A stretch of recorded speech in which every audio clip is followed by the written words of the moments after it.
Just this summer, a teacher at Ocean Lakes got the maximum sentence for sexually abusing a student, and a York County teacher accused of indecent liberties with a child. It's shocking allegations happening across the country that sparked the creation of this website, naughtyteacherlist.com. There's many teachers that are dating their students. Brittany Rolls says she knows what that's like. Says she dated her teacher, who's also her coach and twice her age, claiming that the grooming started when she was 16. Telling me that I was special, that no one else understood me like he did, talked about adult topics that make you feel like you're being let in on learning about the world, but what it's really doing is kind of like breaking down those boundaries. She says he was beloved and respected by many. The day of graduation, she says their first kiss. 2 months later, I turned 18, and that week he drove to my house in the middle of the night and texted me and said, "Come outside."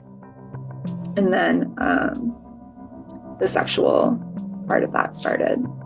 The teacher didn't face any trouble, but every year 6,000 teachers nationwide get adverse action taken against their teaching license for a range of bad behavior. Teachers go through an extensive criminal background check when hired, and their names are run through the National Association of State Directors of Teacher Education Certification, a database to detect if there have been any issues in other states or districts. Bottom line is there are significantly more cases every year being entered into the clearinghouse than there was, say, 10 years ago. The News 3 investigative team requested the petitions from the Department of Education that give a summary of what happened in these cases. We found there were about 24 in our area in the last 4 years. The petition provides the State Board of Education with a summary of the facts determined at the local level during the investigation by the school division. Of the few teachers that have faced trouble in our region, the News 3 investigative team found that in 2019, an 18-year-old claimed her teacher was her sugar daddy, said he asked for nudes and groped her in his truck. He admitted to texting her at 11 p.m. one night, then talking to her at another time for 34 minutes. Another teacher showed pictures of his genitals to a counselor, said sexual comments to the student, then admitted in July to having a relationship with an 18-year-old who had just graduated in June, saying, "We were two grown-ups."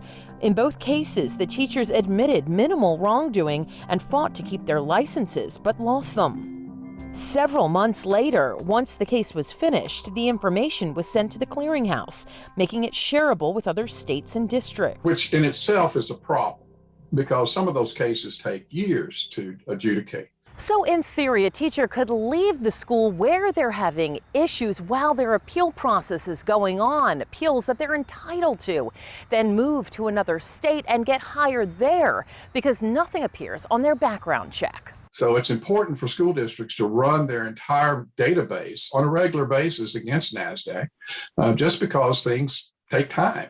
Due process is not quick. That was the case in 2018 when an orchestra teacher worked in Isle of Wight County for 4 months until it was revealed that his license was taken away in Georgia after a child porn accusation that got dismissed.